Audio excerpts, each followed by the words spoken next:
Hello and welcome to select Civils. हम PYQs का analysis कर रहे हैं। लास्ट लेक्चर में हमने अडेप्टेशन देखा था और इन्वायरमेंट की इस थीम में हमने देखा कैसे डायरेक्टली क्वेश्चंस रिपीट हुए हैं या फिर वही यूपीएससी का पुराना तरीका कि क्वेश्चंस को उसके ऑप्शंस को रिफ्रेम करके बार बार पूछा जाना। एंड वी सॉ पीवाईक्यूज़ की मदद से कैसे आप अपने स्कोर को कंफर्टेबली कट ऑफ मार्क तक ला सकते हैं। और अगेन ये आज का जो थीम है वो पैटर्न्स एंड डिस्ट्रीब्यूशंस है, यानी बायोडाइवर्सिटी का पैटर्न किस तरह का है और ये कहाँ पर कौन से बायोडाइवर्सिटी के कंपोनेंट्स देखने को मिलते हैं, किस तरह के क्वेश्चंस हैं, हम कैसे उसको एनालिसिस करते हैं। You will see that inside out. और अगर आप ये चैनल पहली बार विजिट कर रहे हैं तो we have created a playlist PYQs your only guide to prelims. वहाँ पर आप जाके देख सकते हैं कि कैसे आप पीवाईक्यूज़ की मदद से क्वाइट कंफर्टेबली कट ऑफ को क्लियर कर सकते हैं। और अगेन कुछ बेसिक बातें कि ये सारी जो मैपिंग्स हैं वो सेट ए के हैं। जैसे ये सेट ए में 2011 में 24 नंबर सवाल था, उसी तरह ये पहला मार्किंग साल दिखाता है और दूसरा question number. And this all are questions from set A, है ना। यूपीएससी का जो ऑफिशियल सेट ABCD होता है तो ये ए की मैपिंग है। और ये सारा एक्सट्रैक्ट हमारे ई बुक का है। ये ई बुक आपको प्ले स्टोर में मिल जाएगा। आप सेलेक्ट सिविल्स ऐप पे जाएं, वहाँ पर यूपीएससी सेगमेंट में ई बुक में आप इसे अवेल कर सकते हैं।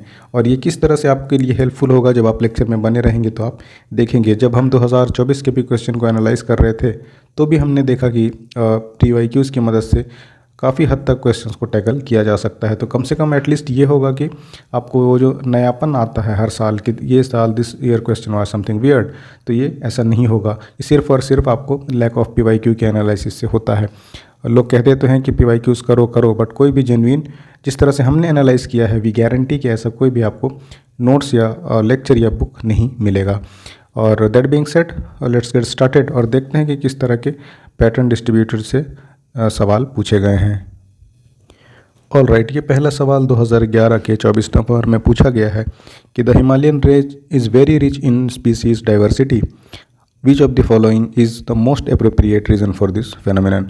यहाँ तक तो आपको इन्फॉर्मेशन दे रहा है कि बायोडाइवर्सिटी में हिमालयन रीजन बहुत रिच है। इसके पीछे क्या कारण है? चार ऑप्शंस आपको दिए गए हैं कि रेनफॉल बहुत ज़्यादा होता है जिससे लग्जरियंट वेजिटेबल ग्रोथ मिल जाता है, option A is saying. B कह रहा है कि यहाँ पर कॉन्फ्लुएंस है डिफरेंट बायोजियोग्राफिकल जोन्स का, इसकी वजह से होता है। सी इज सेइंग कि एक्जॉटिक और इन्वेसिव स्पीसीज वहाँ तक इंट्रोड्यूस नहीं हुए हैं इस रीजन में। And then fourth one is saying it has less human interference. Solution क्या होगा, that is a different thing. और जब अभी हम देखेंगे तो वी शैल सी कि इसका क्या आंसर होता है। बट द पॉइंट इज़ कि देखिए किस तरह के एक थीम में सवाल में पूछे जाते हैं ऑप्शंस। फिर उसी साल के 96 नंबर का ये क्वेश्चन देखिए, 2 स्टेटमेंट क्वेश्चन है। पहला कह रहा है बायोडाइवर्सिटी नॉर्मली ज़्यादा होता है लोअर लैटिट्यूड्स में as compared to higher latitudes, whether it is correct और नॉट। दूसरा कह रहा है along the mountain gradients biodiversity is normally greater in lower altitude as compared to higher altitudes.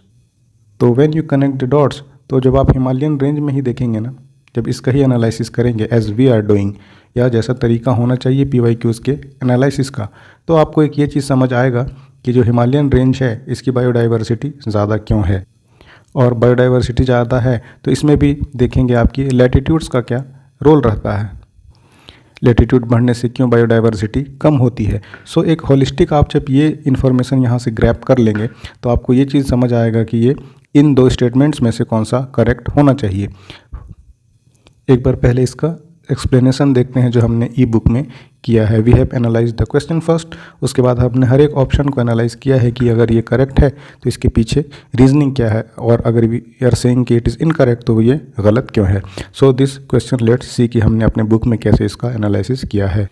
तो सबसे पहले ये तो ऑब्जेक्टिव आंसर है कि 1 का अप्रोप्रिएट आंसर बी है, 2C है, सी। इस तरह से आप इसे पॉज करके देख सकते हैं, या जब आप ई बुक पढ़ेंगे देन यू विल गेट कि इसका आंसर क्या होना चाहिए ऑब्जेक्टिवली। उसके बाद हमने इसके क्वेश्चन को एक्सप्लेन किया है कि what it is basically asking. कई बार होता है कि वो कुछ और पूछना चाह रही है and students usually get misinterpreted, और फिर क्या होता है कि वो कुछ और समझ के कुछ और मार्क कर देते हैं। So now analyse the options. हमने एनालिसिस कैसे किया है कि पहला ऑप्शन स्टेटमेंट है कि it has a high rainfall that supports luxuriant vegetative growth.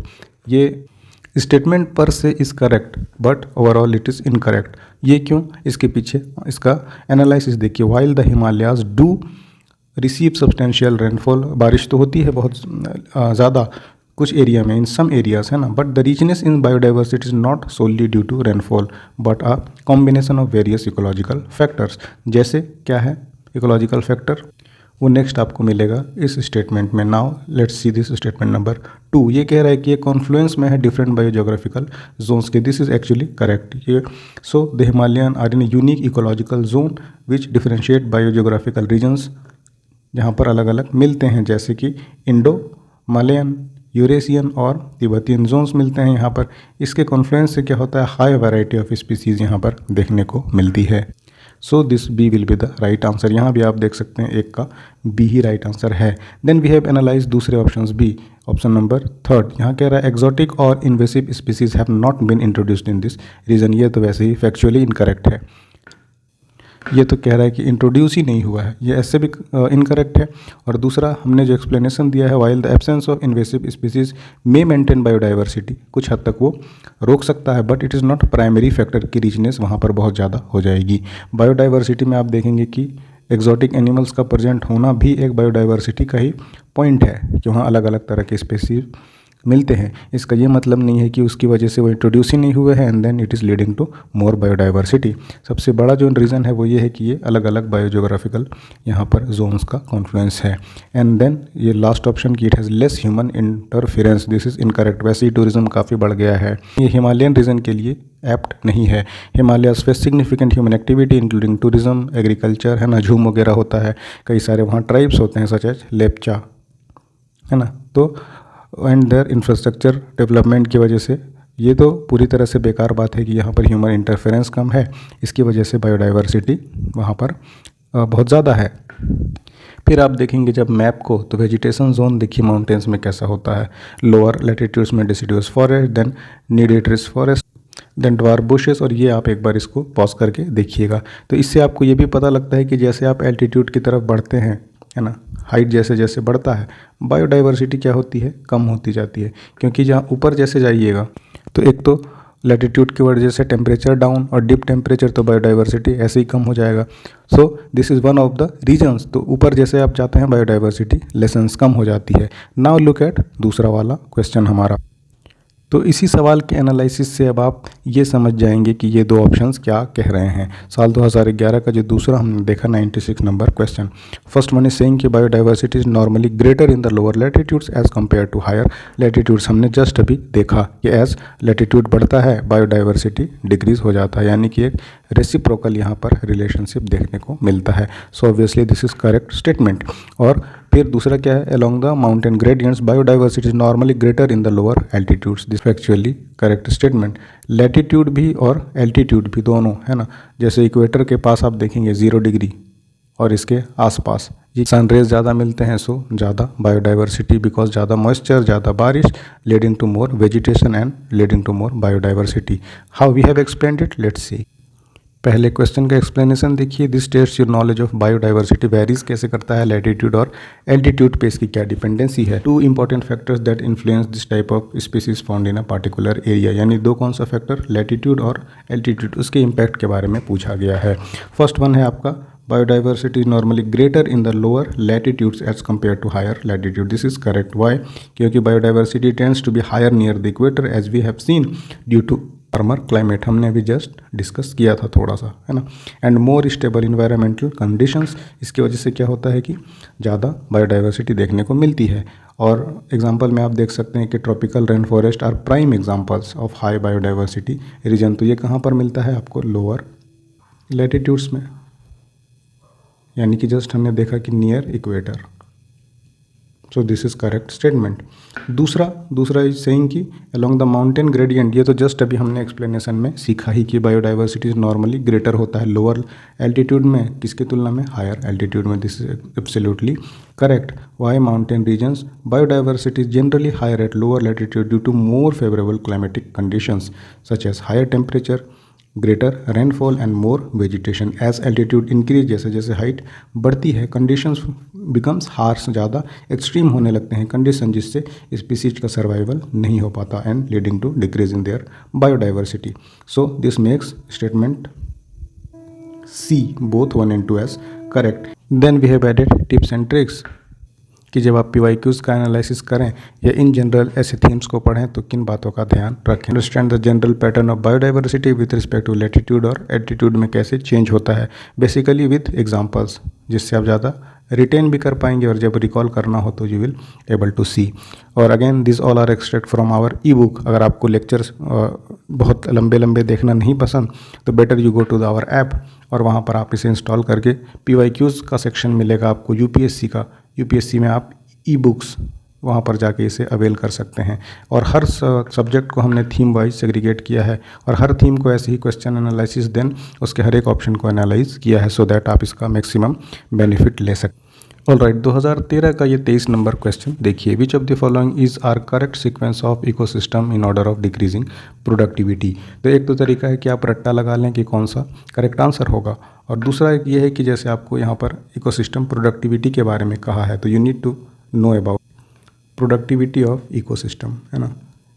ये होता क्या है, कहाँ पर ज़्यादा होता है, ओशन में ज़्यादा है तो क्यों है और कम है तो क्यों है, अगर ये ट्रॉपिकल रेन फॉरेस्ट में बहुत ज़्यादा है तो वाई, और लेक्स में इसकी क्या पोजीशन है, इसका डिफिनेशन क्या है कि बायोडाइवर्सिटी एक्चुअली प्रोडक्टिविटी के टर्म्स में होता क्या है और प्रोडक्टिविटी की क्या यूजेस हैं। तो एक आप होलिस्टिक इसके इनसाइड आउट इसके बारे में जानें सो दैट जब आप फर्दर देखेंगे अपकमिंग प्रीलिम्स में तो इसके थीम के आसपास ही क्वेश्चंस इज आस्क्ड। तो इसका एक बार how we have explain, let's see. First हमारा क्वेश्चन एक्सप्लेनेशन है, this basically assesses knowledge of the primary productivity of different ecosystems. So the productivity is what, ये रेफर करता है amount of biomass produced per unit area over a certain period, एक limited time में कितना biodiversity में biomass produce हो रहा है। Ecosystems like mangroves and grasslands are more productive than oceans and lakes due to various factors. अब क्या factor है, such as nutrient availability and sunlight. Understanding the productivity ranking of different ecosystem is important for ecological studies. अब options को एक बार देखते हैं। We have analysed every option. आपको हर सब्जेक्ट में ऑप्शन का एनालिसिस हमेशा से एज देगा, खास करके जब आप PYQs को सॉल्व करते हैं तो आप ये समझ जाएंगे कि क्या UPSC पूछने वाली है या फिर लगातार पूछ रही है। First one is oceans.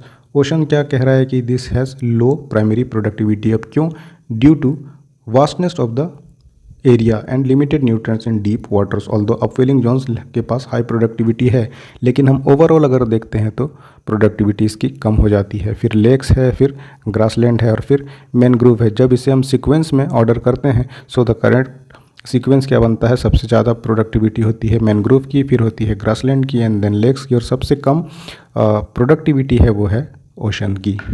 Then again we have added tips and tricks कि आप इसे पॉज करके देख सकते हैं कि किस तरह से आपको इसे प्रिपेयर करना है। अगेन ये इकोसिस्टम प्रोडक्टिविटी के लिए एक आपको मैप है सो दैट आप इसे ईजिली रिकॉल कर सकें। सबसे ज़्यादा ट्रॉपिकल रेन फॉरेस्ट का, देन स्वैम्प एंड मार्शेस का, फिर एस्चुअरीज का, and this way it decreases. और ये क्या है कि प्राइमरी प्रोडक्टिविटी ओशन का अगर कम है टेरेस्ट्रियल इकोसिस्टम से तो इसके पीछे रीज़न क्या है कि वाटर रिफ्लेक्ट या एब्जॉर्ब कर देता है much of the light energy before it reaches and utilise by the plant. तो ज़्यादातर सरफेस लेवल पे तो प्रोडक्टिविटी है भी बट डीप सी में लाइट रीच ही नहीं करती, so it leads to less productivity. और ओवरऑल क्या होता है, वास्टनेस भी बहुत ज़्यादा है तो बहुत बड़े एरिया में बहुत लिमिटेड बायोमास प्रोड्यूस हो रहा है, so it is leading to less biodiversity productivity. ये उसी का माइंड मैप है या उससे रिलेटेड डाटा है। You can have a pause या फिर हम इसे पोस्ट कर देंगे हमारे टेलीग्राम में भी, @SelectCivils पे भी आप जुड़ सकते हैं, या if you have any query kindly let us know in this number. आप कॉल या मैसेज भी कर लें। और obviously this lectures are on YouTube. अब साल 2018 का 87 नंबर ये क्वेश्चन देखिए। इस बार अगेन कह रहा है एक तरह से ये प्रोडक्टिविटी की ही सवाल आपसे घुमा के पूछा गया है। ये कह रहा है most of the world's coral reef are in tropical waters, पहला स्टेटमेंट। दूसरा कह रहा है more than 1/3 of coral reefs are located in territories of Australia, Indonesia and Philippines. और तीसरा कह रहा है coral reefs host far more number of animal phyla than those hosted by tropical rain forest. तो अगेन जब आप इस तरह के क्वेश्चन से, जैसे यहाँ पर कोरल रीफ के डेंसिटी के बारे में पूछ रहा है या इसके लोकेशन के बारे में पूछ रहा है, so when you read coral reefs तो आप क्या करें, इसे इनसाइड आउट पढ़ें। PYQs इन द बेस की किस तरह से इससे रिलेटेड हमें तैयारी करनी है। तो कोरल रीफ्स का लोकेशन आप जानें, इसका किस तरह के सिम्बायोटिक रिलेशन होते हैं किस किस के, है ना, सिम्बायोटिक रिलेशन होता क्या है। देन किस तरह का इसको कंडीशन चाहिए कोरल रीफ्स के डेवलपमेंट के लिए, इसको सर्वाइव या रिवाइव करने के लिए, है ना। जैसे बायोरॉक एक बार पूछा गया था 2000 आई थिंक 21 में, biorock is related to coral reef का रिवाइवल के लिए। तो आप एक होलिस्टिक अप्रोच रखें। इन दैट वे जब आप इस तरह से आप पढ़ते हैं तो आपको जो पेपर होता है, एक तो आप PYQ की मदद से उसके UPSC के लैंग्वेज से यूज टू होंगे and then it will further help you to solve questions quite comfortably. Otherwise जितना भी आप मॉक दे लें, है ना, अलग अलग सोर्सेज को रिफ़र कर लें हमेशा से, फिर वो एक क्लीशे जो बात चलती है कि UPSC इज़ आस्किंग एनीथिंग, ऐसा एक्चुअली है नहीं। 2023 के भी सॉल्यूशन को जब आप देखेंगे ना, जो एक बहुत बड़ा बज़ क्रिएट हुआ था कि UPSC has now changed everything, but in real आपको हमेशा से PYQs की मदद से ये प्री एटलीस्ट केक वॉक लगेगा। मेंस में भी सेम सीन है, जब हम मेंस की बात करेंगे, जब मेंस का आएगा मामला। तो फिलहाल लेट्स सी कि प्री कैसे क्लियर करना है, जहाँ पर सबसे कम सक्सेस रेट है। इसका सॉल्यूशन देखते हैं, how we have analyze this in our E book. देखिए सबसे पहले again we have analyse the question कि इसमें पूछा क्या है। यहाँ से भी आपको एक बेसिक अंडरस्टैंडिंग मिल जाएगी कि जो कोरल रीफ्स के बारे में पूछ रहा है ये क्यों क्रूशियल है। तो ये मेरीन इकोसिस्टम के लिए काफ़ी इंपॉर्टेंट है। Coral reefs are known is for their high biodiversity and understanding their global distribution and ecological importance is of key environmental science. और जब प्रोडक्टिविटी के बारे में भी पूछ रहा था तो भी हमें एक ऑप्शन कोरल रीफ्स के बारे में था। So first one is option statement कि पहला most of the coral reefs are in tropical waters, this is correct. अब क्यों करेक्ट है कि coral reefs are primarily found in tropical waters where conditions are ideal for their growth, जैसे कि warm water होना चाहिए, क्लियर वाटर होना चाहिए और एडिक्वेट सनलाइट होना चाहिए। फिर इसी तरह से आप देखेंगे कि ब्लीचिंग ऑफ कोरल्स जब होता है तो जो उसके आइडियल कंडीशन से डेविएशन होता है, जैसे सैलिनिटी सपोज करिए बढ़ने लगी, तो सैलिनिटी बढ़ने लगेगी तो कोरल रीफ्स में ब्लीचिंग होने लगेगा, यानी वो वाइट होने लगते हैं और जो उनका जूजेंथिले सिम्बायोटिक जो रिलेशनशिप होता है दैट स्टार्ट्स टू ब्रेकअप। वो जब आप पढ़ रहे होंगे environment then you must have read them already. दूसरा कह रहा है कि more than 1/3 of the world's coral reef are located in territories of Australia, Indonesia and Philippines, this is absolutely correct, ये उसका एक्सप्लेनेशन है। एंड देन दिस आर कह रहा है far more number of animal phyla, है ना, hold करते हैं जो ट्रॉपिकल रेन फॉरेस्ट, ये भी करेक्ट है, ये उसका एक्सप्लेनेशन है। So this makes statement 1, 2 and 3 यानी ऑल स्टेटमेंट्स करेक्ट। और ये आपका टिप्स एंड ट्रिक्स है व्हाइल यू एनालाइज PYQs, और जब आप कोरल रीफ्स को पढ़ें तो किस तरह से आपको पढ़ना चाहिए। तो पॉइंट इस कि हमने हर एक क्वेश्चन को थीम वाइज सेग्रीगेट किया है और उसका डिटेल्ड एनालिसिस, और इतना वीडियोस पॉसिबल भी नहीं है और आप इतना देख भी नहीं पाएंगे टाइम दे के। So better you go to select civils app, वहाँ पर आप इस ऐप को इंस्टॉल करें और UPSC सेगमेंट में आप जाएँ। UPSC सेगमेंट में you will get e books का एक सेक्शन, वहाँ पर आप इसे अवेल कर सकते हैं और पढ़ते रहिए। बाकी आपके किसी तरह के राय या सुझाव हों तो काइंडली लेट अस नो, और हम फिर इसी तरह से अलग अलग सब्जेक्ट्स के थीम लेके आते रहेंगे और हम कोशिश करेंगे कि एक कंसोलिडेटेड वीडियो भी आपको दें जिसमें आप इन्वायरमेंट के सारे क्वेश्चंस देख लें एक ही बार में, या फिर पॉलिटी का, सो दैट आप 2x में भी करके इसे देखें किस तरह से। बस एक आइडिया आपको होना चाहिए कि how PYQ needs to be done. और ये हमारे हैंडल्स हैं, ऑब्वियसली आप यूट्यूब पे देख रहे हैं, टेलीग्राम पे भी हमसे जुड़ सकते हैं या इस नंबर पे आप कॉल या मैसेज भी कर सकते हैं। बाकी किसी तरह के और राय सुझाव हो तो काइंडली लेट अस नो। मिलते हैं आपसे अगले वीडियो में। Thanks for watching.